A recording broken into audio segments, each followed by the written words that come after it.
Okay, welcome to part 2 of my epic and epically nerdy look at Best Friend's Girl by The Cars.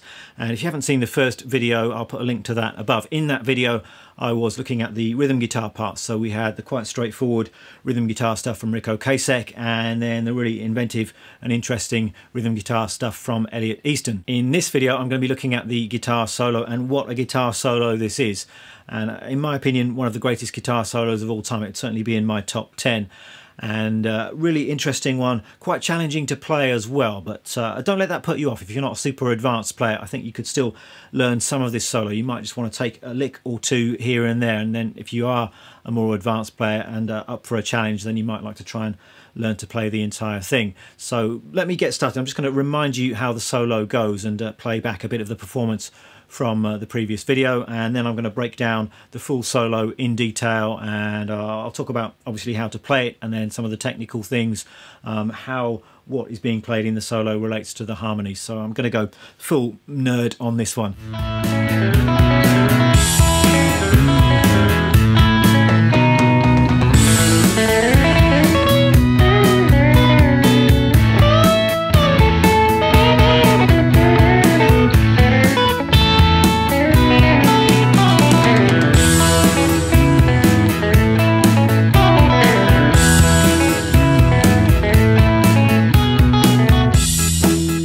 Let's dive straight in with this solo. I'm just going to go through it lick by lick, and along the way I'm going to describe a little bit of the theory. I'm going to talk about the note choice, how the notes he's playing relate to the chords.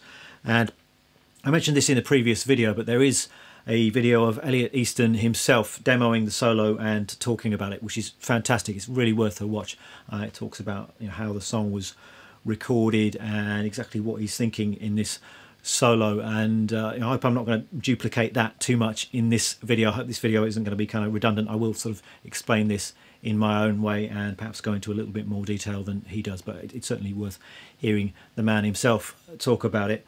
And one thing he says in that video is that with this solo, I think with his solos in general, he often thinks in terms of playing the changes much as a jazz player would. So with a guitar solo, you've really got two main approaches. You can just play licks and melodies over the top of something. You're using one scale perhaps and just kind of hoping for the best, or using your ear and your instinct to guide you. Or you can be conscious of the individual chords as they go by and tailor your note choice and your note selection to each chord as it passes by in the progression, much as a kind of jazz player would. And this is something that I've actually spoken about a lot on this channel in the past. I've spoken about triads, chord tones and all of that stuff. So all of that is coming into play in this solo, and it's actually a really good example of how in a kind of pop or rock context you can really play the changes and have it sound cool. One of the things I like about Elliot Easton, he's obviously a hugely accomplished player. He's very knowledgeable, he's very sophisticated, but it always sounds really cool. He's really just playing the right parts for the song. Occasionally there's some flashy stuff in there, but ultimately this is just a lovely, concise and memorable guitar solo, and that's really what it's all about. So anyway, this solo is played over the chorus chords to the tune. So Rick Ocasek is playing the...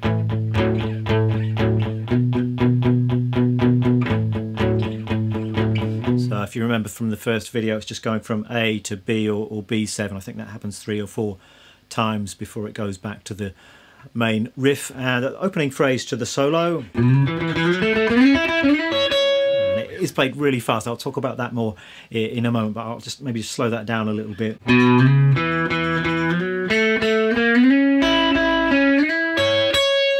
So I'm thinking about this as notes coming from the A major pentatonic scale. That's what it sounds like to me. I don't know if Elliot Easton is thinking like that. He's certainly thinking about that A chord, but if you like, you could think about your A major pentatonic scale. It's that kind of sound. And we've got this kind of opening phrase, so sliding from 2 to 4 on the A string and then hitting this E note. And then really it's the same move on the next pair of strings. So we're starting at 2 on the D string. You've got to kind of juggle your fingers around a little bit here. We're sliding with the 3rd finger. Then you've got to get back onto your 3rd finger here to make that slide possible.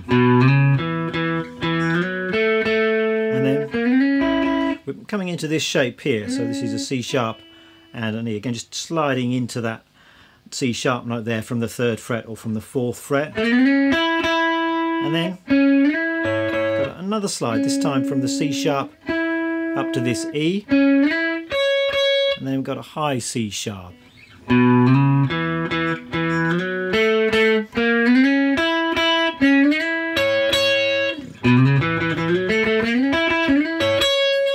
So it's a difficult lick to play at the speed of the recording. I kind of struggle with that a little bit myself. I did have to practice this to get it up to speed. So I suggest starting slowly. You might want to think about your picking as well. It's important with anything technical and fast to get your picking sorted out. Not sure exactly how Elliot Easton would do it, but the way that it feels comfortable for me to pick this would be kind of a down, slide, and then an up, down. So down, slide, up, down, and take that same picking pattern through the whole riff.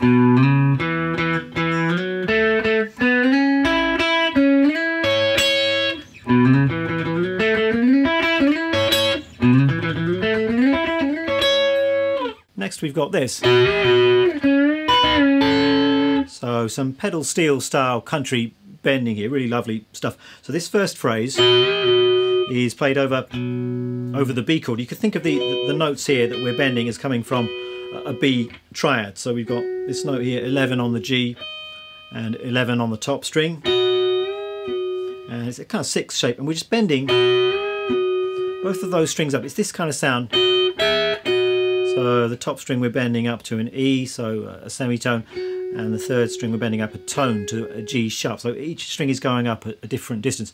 I mean, you don't have to think about that. It's not as if you have to think about bending with your 3rd finger up 1 fret and your 2nd finger up 2 frets. It kind of happens naturally because of the differing string tension. If you just push both of those strings up the same amount, then the notes will be more or less in tune. So it's all about chord tones once again though. So the notes we're starting and ending on here are in the chord. Next we've got this, another pedal steel style lick. So this is still played over the B, and we're bending the 6th fret on the 3rd string and holding that and playing this B note here at 7 on the high E. Then bringing the bend down and coming to this A note at the 5th fret.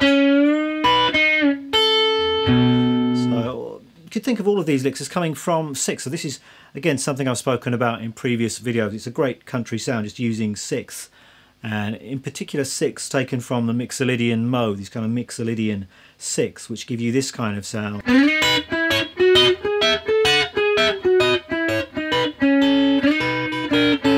we're sort of on that shape there, it's giving you a B7 kind of sound. Next lick is a bit more straightforward. It's played over the A chord. We're bending from 10 up to 12 on the top string, pull off down to 9, and then landing on this note here, 10 on the B string. Next lick is probably my favourite lick in the solo. It's more country bending, quite a hard one to play this, but it goes something like this. So bending 10th fret on the B string, and I'm holding down this D sharp on the top string. It's bending, it's played over the B, bending into the root, coming down, then coming down to this F sharp here. I'm hearing a little bit of that 7th fret on the top string as well. Then coming over to this double stop shape, so 9 on the G, 10 on the B, and doing a similar kind of country bend thing here, and then coming out of it like that. So quite an awkward one to play this. So it needs quite a lot of finger strength, and to play it up to speed there's kind of that slightly awkward stretch back to the 7th fret.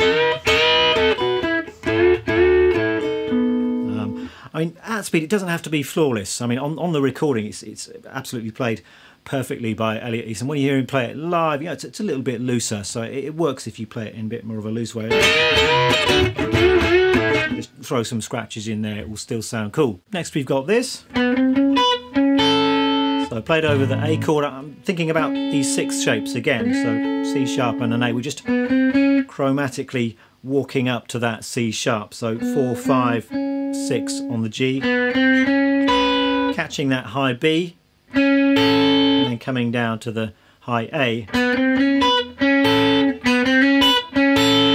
So I should have mentioned earlier actually, you're going to need some kind of hybrid picking with some of these licks in this solo. So here for example, I'm just using my pick and then middle finger of my picking hand to catch the high notes. So whenever you've got those 6 involved, it's always helpful to use a bit of hybrid picking. So on this lick as well, I'm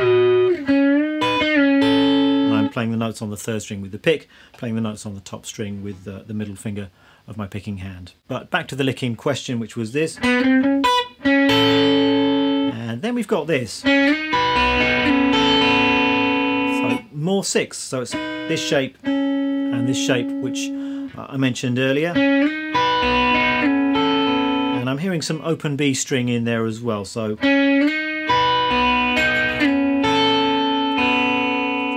then finally we're ending with this flashy rockabilly lick. Great phrase, it reminds me of a Cliff Gallup kind of a lick, and it starts like this.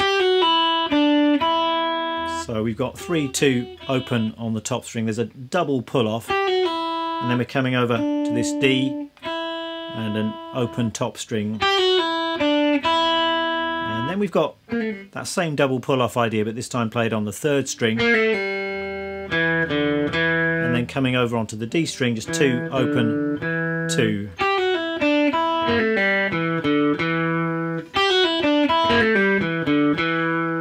So quite a technical lick. You'll almost certainly want to start that slowly and gradually work up to the kind of fearsome speed that he plays it on the recording.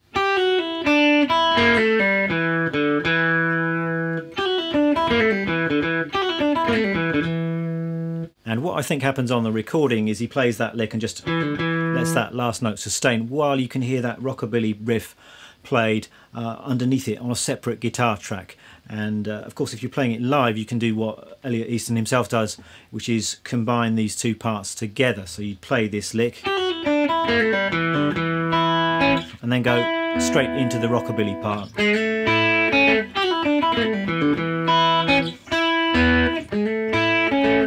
Something like that. So I think I need to put all of that together. I'm just going to play through the whole solo slowly so you can hear and see exactly how I'm doing it. So I've got 2, 3, 4.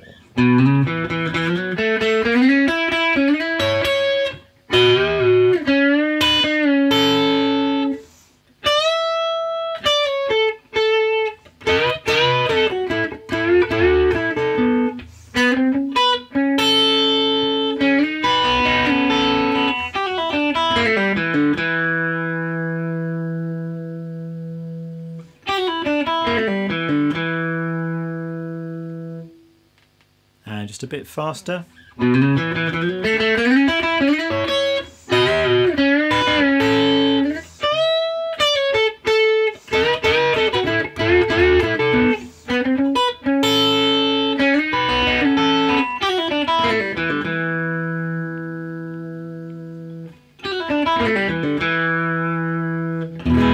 So there we are, what a solo this is. I think it's well worth putting in the time and effort to learn a solo such as this one.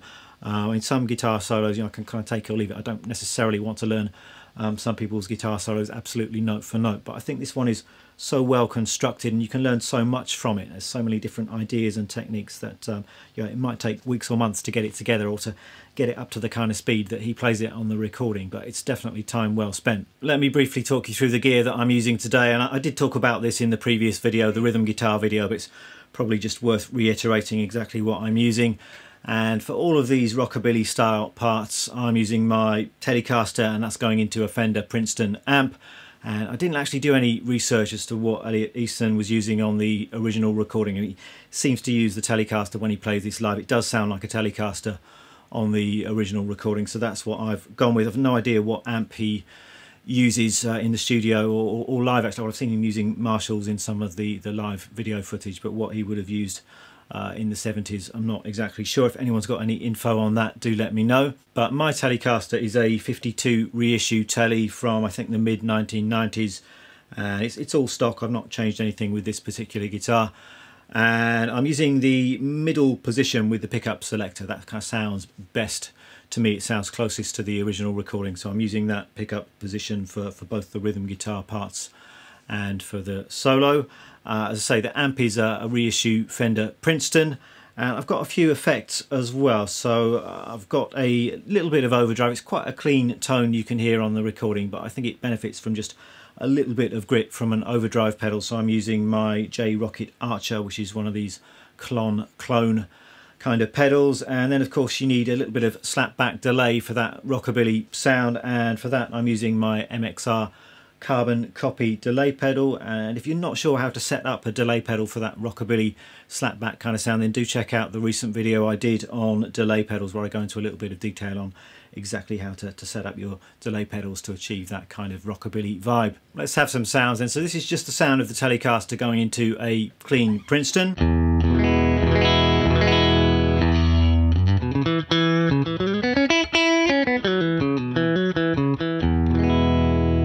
It's a nice, bright, Fendery, clean sound. Add in the overdrive.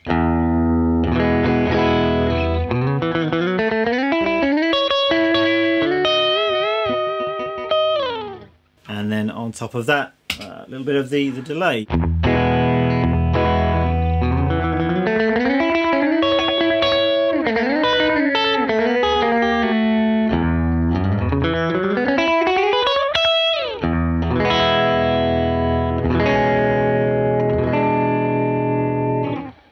Okay, that's it for this one. Hope you've enjoyed it. If you would like tab and a backing track, both of those things are going to be up on my Patreon page. And I've really gone all out with this one, so it's a super detailed tab, and with the backing track I learned the bass line, programmed all the drums, learned the keyboard parts, so it's a really fun one to play along to. Check that out if you're interested, and do check out the other video. If you've not seen the rhythm guitar video, then I'll put a link to that one above. Thanks a lot for watching. I will see you next time.